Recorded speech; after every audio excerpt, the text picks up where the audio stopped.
Hey guys, what's going on? This is Brian with Games Under Pressure. Today I'm going to be taking a look at Titan Souls. This is a game developed by Acid Nerve and published by Devolver Digital. You can buy it right now on the PC, Mac, Linux, PS4, and the Vita. This is a very strange game, but it's a game that I'm sort of digging. So the name Titan Souls, you can think of it as the combination of two different games, Shadow of the Colossus on the PS4 and like Dark Souls. The mechanics of this game are very simple and almost deceptively simple. So before we get into that, there's not really much of a story here. You just are sort of thrown into this strange world and you got to fend for yourself. But you'll see the mechanics here in a second. The mechanics are very simple. You have one bow and one arrow, and you can fire only that single arrow at a time. By pressing square again, you can almost, like, the arrow becomes almost magnetized to you. So regardless of where the arrow is, in front of you, behind you, to the sides, you can always get that arrow back. Now, the key is when the arrow is returning to you, you're vulnerable. So it's not something that can just be done in the heat of battle and have it go, have it be successful all the time. You have a basic roll, which is useful for dodging. You also have the ability to run.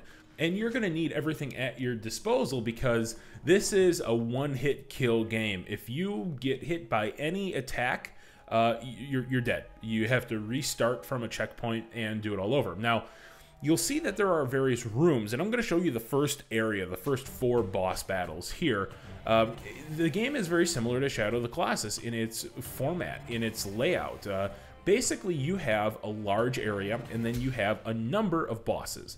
The bosses all have some kind of weakness. Now, you saw that this block thing, its weakness was in the front, where that laser was coming out.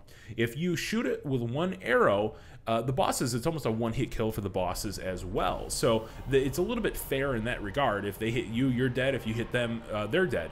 So if you hit them with that single arrow, you destroy that boss. You can collect that arrow. It goes into what you're seeing here with all these lights and everything. And then you go on to the next boss. There are no enemies sort of in the environment outside of these boss battles, so you don't have to worry about little minions running here and there. It's pretty simple. Now, if you die, you start back at that checkpoint that I was just at. And then you don't lose any of the progress. If you die at a boss, well, you just respawn at that checkpoint. You can go right back to that boss. The bosses, very similarly to Shadow of the Colossus, the bosses are almost puzzles in themselves. So a lot of the time you'll get into a room with a new boss, and part of the challenge is assessing the boss's behavior. Sometimes it's as simple as just learning a pattern. Other times it's a little bit more complicated. You'll have to solve a puzzle, and you'll see that a little bit later on in this video. But all the bosses are very, very different. There isn't a boss that behaves the same. There isn't a boss that looks the same. They're all very, very unique. Now, I haven't beaten this, so I'm not exactly sure how many of these bosses are actually in the game. I've heard it's under 20, so there's about 5 hours of gameplay here. Again, I haven't beat it. That's just what I'm hearing online. But yeah, it's a very interesting format, and this is a good example of a boss that is a little bit more than meets the eye. You have to keep on separating this gelatinous blob until you get to the core, the heart, and then you have to destroy the heart to destroy that boss. I should also mention that these bosses are difficult. This is a very difficult game. You will die over and over and over, and I made it appear a little bit deceptively simple because I edited this together, sort of like the greatest hits of my playtime when I actually beat these bosses. But there were a number of attempts actually on each of these, probably on average I'd say 4. So you die on a boss, you go back to the checkpoint, and it's really repetitive, but not in a negative connotation. It's repetitive in that it's almost like a Mega Man boss. You have to learn patterns, learn weaknesses, and then try it over and over and over to actually beat the boss. Now, this is the level that I was talking about, where it's almost a little bit of a puzzle, and I stood here for a few minutes, like actually trying to figure out how to destroy this boss, and then it hit me.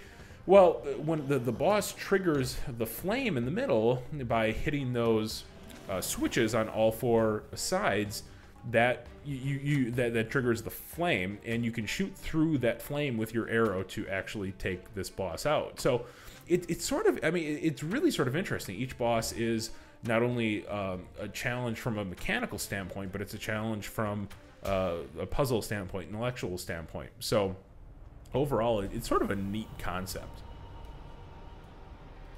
The graphics are very heavily stylized, and I hate the term, so I don't want to use it, but I think it does apply here. It's sort of that pixel art.